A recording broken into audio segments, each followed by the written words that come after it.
Rekura, the janitor who gave his lunch to a homeless man. The janitor had only one meal left. He could have kept it. Instead, he gave it to a homeless stranger. The next morning, the CEO called his name in front of the entire company. And what happened next left everyone speechless. Michael Harris had worked at Carter Industries for 11 years. He wasn't an executive. He didn't have a corner office. He didn't wear expensive suits or attend important meetings. Michael was the night shift janitor.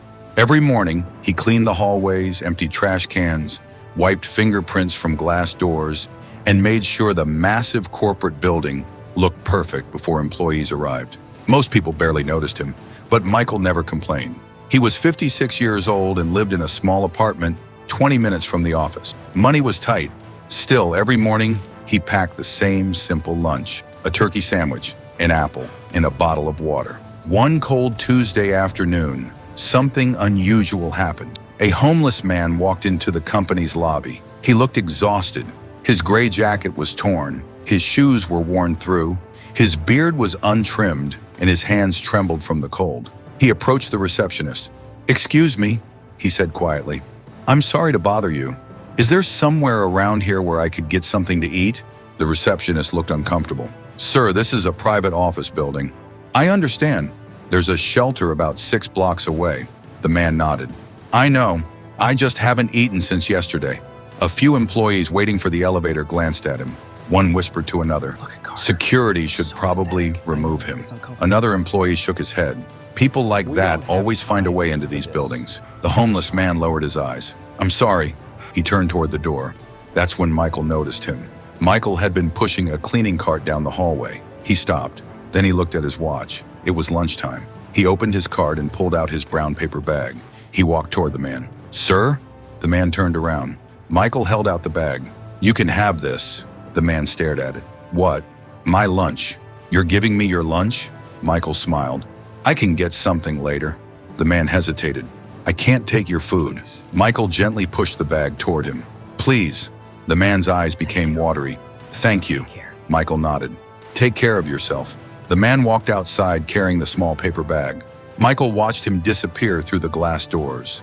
Then he returned to work. He had no idea that someone had been watching the entire thing. The next morning, something strange happened. At 8:30 a.m., every employee received an email. "Mandatory company meeting, main auditorium." Michael assumed it was another corporate announcement. He almost ignored it. But his supervisor told him, "Michael, the CEO, specifically asked for you." Michael looked confused. "Me?" "Yes, you."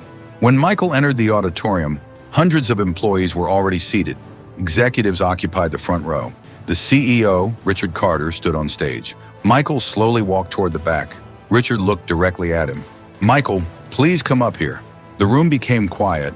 Michael nervously walked onto the stage. "Sir, did I do something wrong?" Richard smiled. "Quite the opposite." He turned toward the audience. "Yesterday, someone entered this building who appeared to have nothing." Several employees shifted uncomfortably in their seats. Richard continued. "He asked for food. Most people ignored him. Some judged him.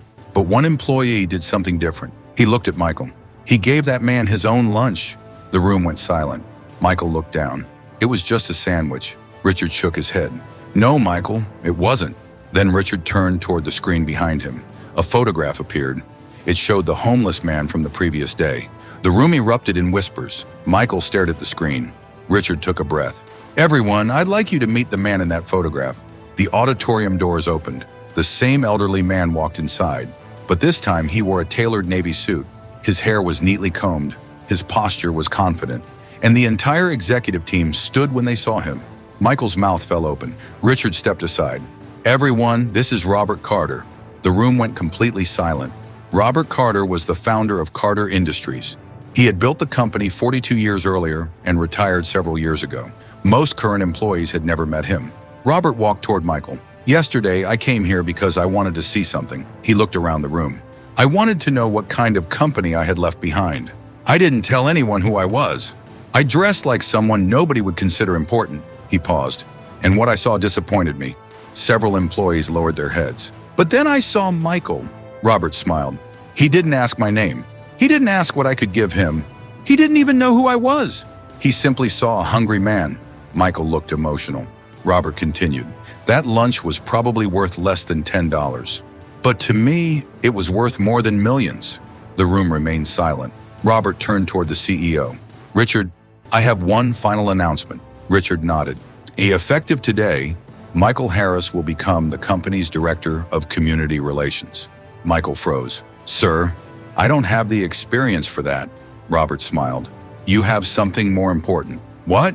Character. The room erupted in applause. Michael wiped away a tear. I only gave a man my lunch. Robert placed a hand on his shoulder. And that's exactly why I chose you. Michael looked around the auditorium. For 11 years, he had walked through those same hallways, almost invisible. People had walked past him without saying hello. Executives had rarely learned his name. But that morning, everyone knew who Michael Harris was.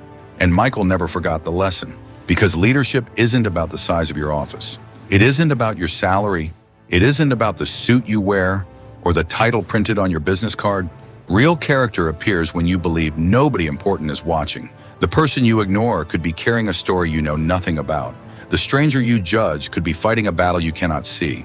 And the person you think has nothing to offer you might change your life forever. Michael thought he had simply given away his lunch, but he had actually given someone dignity. And sometimes that is worth far more than money. So the next time you see someone who looks poor, broken, or unimportant, remember this. Never judge someone's value by what they have, because you never know who is watching, and you never know whose life your smallest act of kindness might change.